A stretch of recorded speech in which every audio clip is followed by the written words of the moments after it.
नमस्कार दोस्तों, आज मैं आपको डायरेक्ट इनडायरेक्ट पढ़ाने जा रही हूँ। सबसे पहले दोस्तों जानते ये हैं कि डायरेक्ट स्पीच और इनडायरेक्ट स्पीच में डिफरेंस क्या होता है। डायरेक्ट स्पीच हम उसे कहते हैं जब हम किसी वक्ता के कथन को ठीक उसी के शब्दों में व्यक्त करते हैं, तब उसे हम डायरेक्ट स्पीच कहते हैं। जैसे Ram said he is fit, Ram ने कहा कि ही इज़ फिट यानी वो फिट है। तो राम के कथन को हमने उसी के शब्दों में कह दिया कि वो फिट है, उसने कहा कि वो फिट है। ठीक इसी तरह से इनडायरेक्ट स्पीच वो होता है जब हम वक्ता के कथन को उसके शब्दों में ना कहकर अपने शब्दों में कहते हैं, तो उसे हम इनडायरेक्ट स्पीच कहते हैं, यानी कि अप्रत्यक्ष कथन। जैसे Ram said that he was fit, Ram ने कहा कि वो फिट था, यानी वो फिट है तो उसने कहा था, वो डायरेक्ट स्पीच हो गया। और वो फिट था उसके शब्दों को हमने अपने शब्दों में कह दिया कि वो फिट था, तो वो अप्रत्यक्ष कथन यानी कि इनडायरेक्ट स्पीच हो जाएगा। डायरेक्ट को इनडायरेक्ट स्पीच में चेंज करने के कई नियम होते हैं, तो उसमें सबसे पहला नियम है चेंज ऑफ टेंस, यानी टेंस में बदलाव, काल में बदलाव। टेंस को हम हिंदी में काल कहते हैं, उसमें समय में बदलाव। तो सबसे पहला टेंस, अगर आपका direct speech simple present tense में या प्रेजेंट इंडेफिनिट टेंस में होता है, तो हम उसको सिंपल पास्ट टेंस या पास्ट इंडेफिनिट टेंस में बदल देते हैं। जैसे राम सेड, राम ने कहा कि आई एम अनवेल, मैं फिट नहीं हूँ, यानी कि मैं ठीक नहीं हूँ। ये आपका डायरेक्ट स्पीच है। इसका इनडायरेक्ट स्पीच हो जाएगा Ram said that he was unwell. अब आपने डायरेक्ट स्पीच में देखा कि हमारा टेंस कौन सा है रिपोर्टेड स्पीच का, ये एम, इज, एम, आर, और वर्ब की फर्स्ट फॉर्म ये आपका सिंपल प्रेजेंट टेंस में आता है। तो आपने जब चेंज किया तो राम सेड ये रिपोर्टिंग वर्ब है, दैट कनेक्टिव आपने लगाया क्योंकि ये असर्टिव सेंटेंस है, और इसमें आई को फर्स्ट पर्सन के अनुसार रिपोर्टिंग वर्ब के सब्जेक्ट के अनुसार आपने चेंज कर दिया। और रिपोर्टिंग वर्ब का सब्जेक्ट राम है, तो राम के अनुसार आपने क्या बना दिया, इसको ऑब्जेक्टिव केस में ही बना दिया। तो आई को ही में चेंज कर दिया।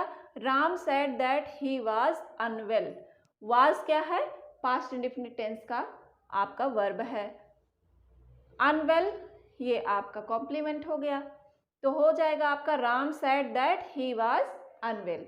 अब दूसरा नियम टेंस का ये है कि प्रेजेंट कंटिन्यूअस को हम पास्ट कंटिन्यूअस में बदलते हैं। अगर डायरेक्ट स्पीच आपका प्रेजेंट कंटिन्यूअस में है, तो आपका इनडायरेक्ट स्पीच पास्ट कंटिन्यूअस में हो जाएगा। जैसे Ram said I am going to market, Ram ने कहा कि मैं जो है मार्केट जा रहा हूँ। इसका इनडायरेक्ट हो जाएगा राम सेड दैट। कनेक्टिव आप असर्टिव सेंटेंस में, यानी जो कनेक्टिव वर्ड होते हैं उसे जोड़ने के लिए संयोजक, उसको हम दैट लगाएंगे क्योंकि असर्टिव में दैट लगता है। राम ने कहा that he was going to market, क्योंकि is, am, are plus verb की फर्स्ट फॉर्म जो है प्रेजेंट कंटिन्यूअस का सिंबल है, और प्रेजेंट कंटिन्यूअस को हम किस में चेंज करते हैं, पास्ट कंटिन्यूअस में। तो हो जाएगा आई का हो जाएगा राम के अनुसार ही, और एम का वाज हो जाएगा, और वर्ब की फर्स्ट फॉर्म में आईएनजी, गोइंग टू मार्केट। तो Ram said that he was going to market. तीसरा है आपका present perfect tense. Present perfect tense को बदलते हैं हम पास्ट परफेक्ट टेंस में। She said I have completed the homework, ये आपका एग्जाम्पल है प्रेजेंट परफेक्ट टेंस का। इसको हम बदलेंगे पास्ट परफेक्ट टेंस में, तो बदल जाएगा, इनडायरेक्ट बनेगा सी सेड दैट।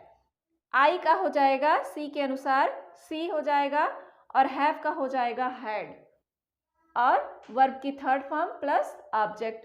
तो she said that she had completed the homework हो जाएगा आपका। प्रेजेंट परफेक्ट कंटिन्यूअस टेंस बदल जाता है पास्ट परफेक्ट कंटिन्यूअस टेंस में। जैसे he said I have been playing since morning, तो हो जाएगा he said that he had been playing since morning. He said corrective that हो गया, आई को हमने बदल दिया ही के अनुसार, यानी रिपोर्टिंग वर्ब के सब्जेक्ट के अनुसार, तो ही हो गया। और हैव बीन को हमने चेंज कर दिया हैड बीन में, और वर्ब की फर्स्ट फॉर्म में आईएनजी लग गया, फिर सिंस मॉर्निंग। पास्ट इंडेफिनिट को हम पास्ट परफेक्ट टेंस में बदल देते हैं। जैसे example, Golu said the cat died, तो Golu said that the cat had died, ये टेंस आपका पास्ट इंडेफिनिट है और पास्ट इंडेफिनिट को हमने बदल दिया पास्ट परफेक्ट में। अगला रूल है पास्ट कंटिन्यूअस को पास्ट परफेक्ट कंटिन्यूअस टेंस में चेंज कर दिया जाता है।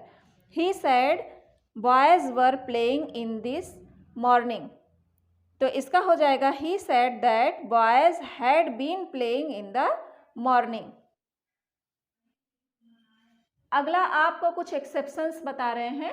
एक्सेप्शंस में पास्ट परफेक्ट और पास्ट परफेक्ट कंटिन्यूअस टेंस के वर्ब में कोई परिवर्तन नहीं होता है। अगर आपके डायरेक्ट स्पीच में पास्ट परफेक्ट और पास्ट परफेक्ट कंटिन्यूअस टेंस आया है तो जब आप इसका इनडायरेक्ट बनाएंगे तो उसके टेंस में कोई भी परिवर्तन नहीं होगा।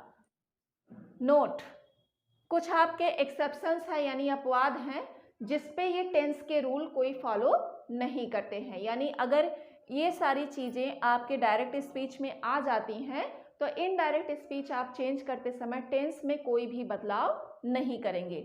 जैसे फॉर एग्जांपल यूनिवर्सल ट्रूथ यानी सार्वभौमिक तथ्य, हैबिचुअल फैक्ट्स यानी आदत संबंधी तथ्य, प्रोवर्ब्स यानी मुहावरे, हिस्टोरिकल फैक्ट यानी ऐतिहासिक तथ्य। इन वाक्यों के वर्ब में कोई बदलाव नहीं होता है। For example, the teacher said the earth moves round the sun, teacher ने कहा कि the earth moves round the sun यानी पृथ्वी सूर्य के चारों ओर चक्कर लगाती है। तो ये क्या है, ये आपका यूनिवर्सल ट्रुथ में आता है यानी सार्वभौमिक तथ्य। ये चाहे भारत में हो या अमेरिका में हो, ब्रिटेन में हो, दुनिया के किसी भी देश में पृथ्वी सूर्य का चक्कर लगाती है, इस तथ्य को नकारा नहीं जा सकता है यानी बदला ही नहीं जा सकता है, ये ऐसा सार्वभौमिक सत्य है। तो इसके वर्ब में हम कोई भी बदलाव नहीं करेंगे, केवल कनेक्टिव दैट लगा देंगे। तो इसका इनडायरेक्ट स्पीच हो जाएगा the teacher said that the earth moves round the sun, teacher ने कहा कि earth moves round the sun, पृथ्वी सूर्य के चारों ओर चक्कर लगाती है। तो इसमें देखा आपने कोई बदलाव नहीं हुआ। Sarvagya said the sun rises in the east, Sarvagya ने कहा कि the sun rises in the east, कि सूर्य जो है पूरब से निकलता है। ये भी यूनिवर्सल ट्रूथ है, इसमें भी कोई बदलाव नहीं होना है। तो इसमें क्या हो जाएगा, केवल कनेक्टिव दैट लग जाएगा, डबल इन्वर्टेड कॉमा आपका हट जाएगा। सर्वज्ञ ने कहा दैट कि the sun rises in the east, कि सूर्य जो है पृथ्वी के चारों ओर चक्कर लगाती है। हिज फादर सेड, अगला है his father said I get up early in the morning, उसके पिता ने कहा कि मैं जो है प्रतिदिन सुबह जल्दी उठता हूँ। तो प्रतिदिन सुबह जल्दी उठता हूँ ये किस में आता है, इन चारों में से आदत संबंधी तथ्य यानी हैबिचुअल फैक्ट्स में, क्योंकि वो प्रतिदिन सुबह जल्दी उठते हैं ना। इसका इनडायरेक्ट हो जाएगा हिज फादर सेड, उसके पिता ने कहा दैट कि he gets up early in the morning, कि वो जो है प्रतिदिन सुबह जल्दी उठते हैं। अगला है Ram said when the cat is away the mice play, राम ने कहा कि जब बिल्ली चली जाती है तो चूहे खेलने लगते हैं। ये क्या है, ये मुहावरा है, इसे हम प्रोवर्ब कहते हैं। तो ये इसमें इसके भी टेंस में कोई बदलाव नहीं होना है। Ram said that when the cat is away the mice will play, केवल आपने देखा कि कनेक्टिव दैट लगा और डबल इन्वर्टेड कॉमा हट गया है। पांचवा है आपका he said Kalidas is the Shakespeare of India, उसने कहा कि कालिदास क्या है, शेक्सपियर हैं भारत के।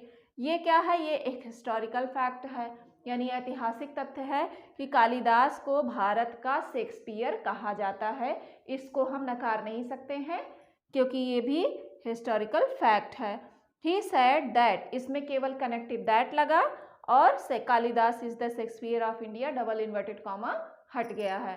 तो इस तरह से आपने देखा कि इतने सारे रूल मैंने आपको बताए कि किस किस आधार पर आप डायरेक्ट से इनडायरेक्ट में चेंजिंग कर सकते हैं, और आगे के रूल मैं आपको कल बताऊंगी।